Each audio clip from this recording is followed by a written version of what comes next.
Well, the First Minister of Scotland, Yousaf, has been speaking in the last few moments. Let's take a listen to what he had to say.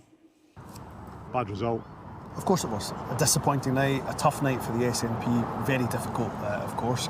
There's no doubt a number of factors that played into that. We were told time and time on the doorstep that Margaret Ferrier's reckless actions were counting against us. Of course, the police investigation undoubtedly had an impact as well. But look, the SNP has to reflect. We've got to regroup, we've got to reorganise. We've had tough adversities, tough election results in the past. We've bounced back stronger.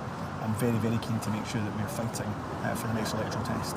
How much responsibility do you take as SNP leader, as First Minister, for this result? Of course, I'm the leader of the SNP. The buck does absolutely stop with me, but I think everybody knows that this particular by-election has some very difficult contextual factors around it. Margaret Ferrier's reckless actions, of course, came up time and time again. And the police investigation, of course, that's engulfed the party over the last few months, again came up on a number of doorsteps. So there's a number of difficult issues around this by-election that made it a very difficult night for us indeed. The buck stops with you, but you just blame Margaret Ferrier on your party. No, as I said, it's my job to make sure the party reflects, that we reorganise, we regroup, make sure we have a really crisp and well understood message to take to the voters, because I can't get away from the fact that our voters did not come out.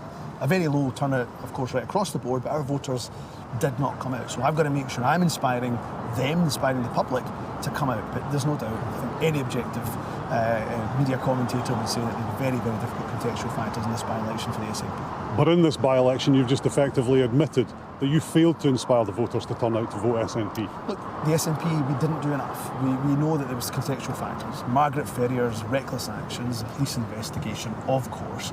But we've got to reflect, I've got to reflect, the party has to ensure we've got a good campaign machine behind us, but also that we're inspiring people with a message.